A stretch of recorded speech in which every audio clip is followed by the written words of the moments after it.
Hey, beautiful people. Welcome back to CurvyGoddesses, where we celebrate confidence, curves, and queens who love themselves just as they are. Today, I'm opening up about something personal, how I learned to love my curves. It wasn't easy. It took time, tears, confidence crashes, and glow ups. But every curve has a story, and today I'm sharing mine. If you've ever struggled with self image, stick around, this one's for you. Let me take you back. I was around 13, awkward, shy, and very aware that I didn't look like the girls in the teen magazines. They had flat tummies, skinny legs, barely their hips. Me? I was already filling out my jeans in ways that made everyone comment. At school, I was the thick girl. To some boys, I was exotic. To others, I was just too much. Even grown women made comments. You better be careful, or you'll get big, like your auntie, they'd say, like it was some kind of curse. And the mirror? Phew, that mirror was not my friend. I tried to hide under oversized hoodies, sit in the back of class. I thought maybe, just maybe, if I was invisible long enough, the world would stop noticing my body. As I got older, the pressure didn't let up. It just changed. Now, I was scrolling Instagram, flipping through glossy magazines, and watching music videos filled with one type of body. Slim waist, tiny hips, no jiggle. It wasn't just media. It was the way clothing brands refused to carry anything over a size 10. It was how the curvy girls in ads were just barely a size 8. But deep down, I had questions like, why is my softness seen as weakness? Why are these curves only appreciated when they're photoshopped? And most importantly, why was I letting society tell me how to feel about my own body? The shift started one day when I tried to squeeze into a pair of jeans that used to fit. I couldn't get them past my hips. I looked in the mirror and started to cry, not because of the jeans, but because of the hate I was carrying for my own body. That night, something inside me snapped. I asked myself what would happen if I stopped fighting my body and started honoring it instead. That question changed everything. So I started small. First, I unfollowed every account that made me feel less than. Gone. All of them. Then I filled my feed with curvy women, brown-skinned goddesses, thick queens owning their style and beauty, unapologetically. Women like me. I started experimenting with fashion, not to hide, but to highlight. Wrap dresses, high-waisted jeans, fitted tops that said, yes, I have hips, yes, I have thighs, and yes, I look damn good. I started dancing again, moving my body for joy, not punishment. And slowly, so slowly, I started smiling at my reflection, noticing the softness of my belly, the fullness of my thighs, the curve of my back. These weren't flaws, they were features. You know what my curves taught me? They taught me resilience. Because when the world tells you you're not good enough, and you learn to love yourself anyway, that's power. They taught me femininity, not the polished, filtered version, but the real, raw, magnetic kind.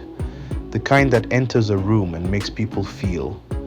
They taught me boundaries, that I don't need to shrink myself physically, emotionally, or mentally for anyone. And most of all, they taught me to love loudly, to take up space, to celebrate other curvy women, to know that beauty isn't a size, it's a state of being. So if you're watching this and struggling to love your body, let me speak directly to you. Your curves are not a mistake. They are history, heritage, and art. Don't wait for permission to love yourself. You are worthy of confidence, pleasure, style, success, all of it exactly as you are.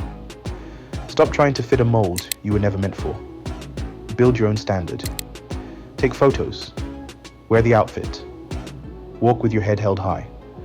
And if someone tells you you are too much, smile and say, exactly.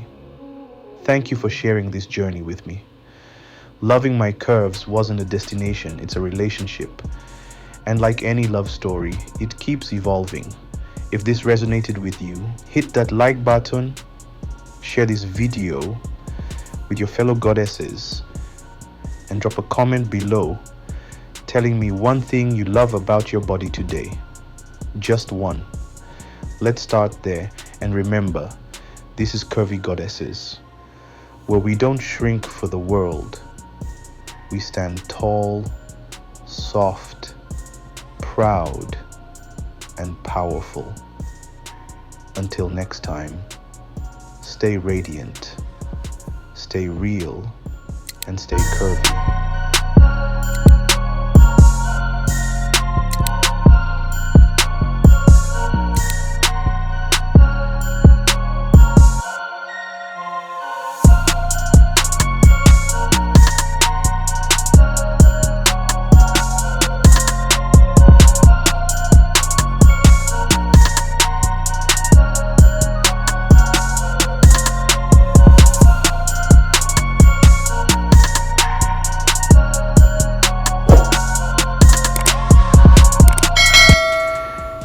Hey Kings, welcome back to Curvy Goddesses, where confidence, power, and presence meet bold beauty.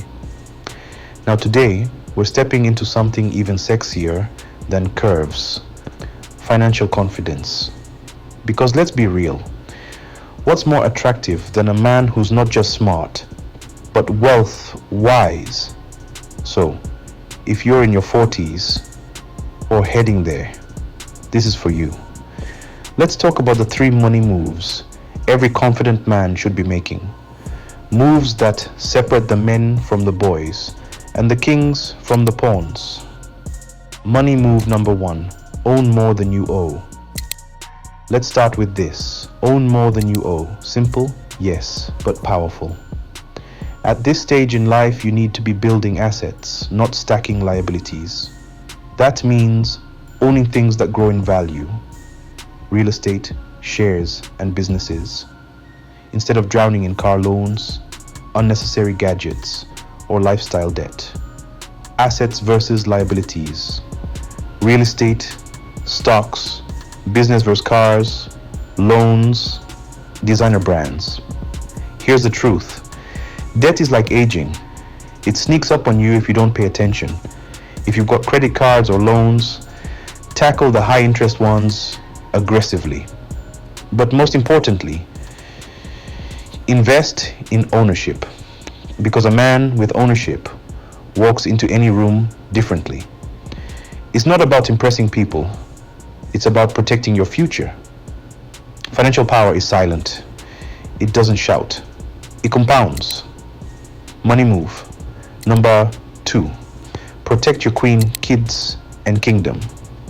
Next up, protect what you're building and who you love. If something happened to you tomorrow, would your family be okay? Would your legacy still stand? A confident man doesn't leave things to chance. That means life insurance, retirement savings, wills, and emergency funds. Here's what most men won't tell you. Real masculinity is protection, not just physical, but financial. Your woman should sleep knowing you've got a plan, even if life throws curveballs. If you don't have a will or insurance, now is the time. And if you do, review it yearly. You don't want to work 20 to 30 years only for chaos to follow you. Kingdoms aren't built by strength alone. They're preserved by wisdom. Money move number 3, earn while you sleep. Now this one right here, it's a game changer. Earn while you sleep. In your 40s, you don't want to be trading time for money forever. Whether it's through real estate, dividend stocks, digital products, or your own side hustle, you need passive income. I started a camera installation business. And guess what? And guess what? When I'm not working, my name still earns. I'm also a certified drone pilot. Another stream. Start where you are, but start building something that pays you even when you rest. And here's a bonus. Passive income gives you freedom. And freedom, that's the biggest flex in your 40s. So let's run it back. Own more than you owe. Build assets. Reduce liabilities. Protect your queen and your kingdom. Set up legacy tools. Earn while you sleep. Let your money and skills work for you. You've made it this far in life. You've grown, survived, maybe even raised a family.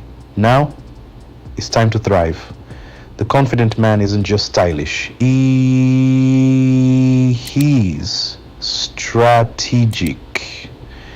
If you felt this message, like, comment, and share it with another king. And if you're ready to dive deeper into money moves, make sure to subscribe. Because next week, I'll show you how I'd invest if I had to start over.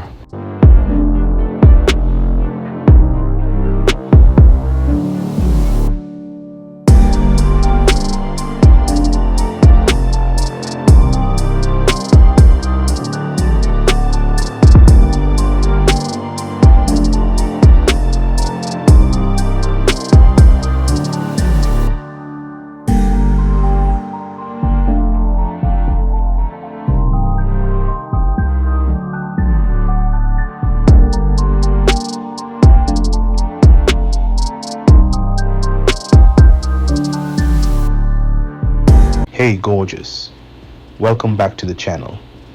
Today we're diving into a topic that's close to my heart. Living a luxury lifestyle as a curvy fashion model.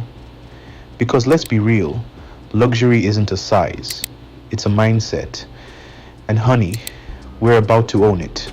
First things first. Living a luxury lifestyle isn't just about the material things. It's about how you carry yourself, how you treat yourself, and how you let the world see you. As a curvy model, I've learned that confidence is the ultimate accessory. So, let's break it down. How do you live that luxe life while slaying as a curvy queen? Let's get into it. Step 1. Dress like the icon you are. Luxury fashion isn't just for straight-size models.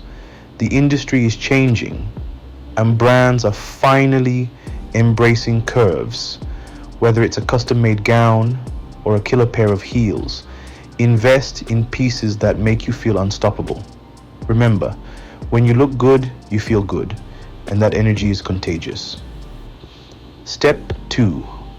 Self-care is non-negotiable. Living a luxury lifestyle means prioritizing you. Whether it's a spa day, a yoga session, or just taking time to unwind with a good book, treat yourself like the VIP you are.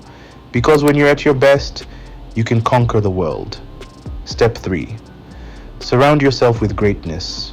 Luxury isn't just about what you have, it's about who you're with.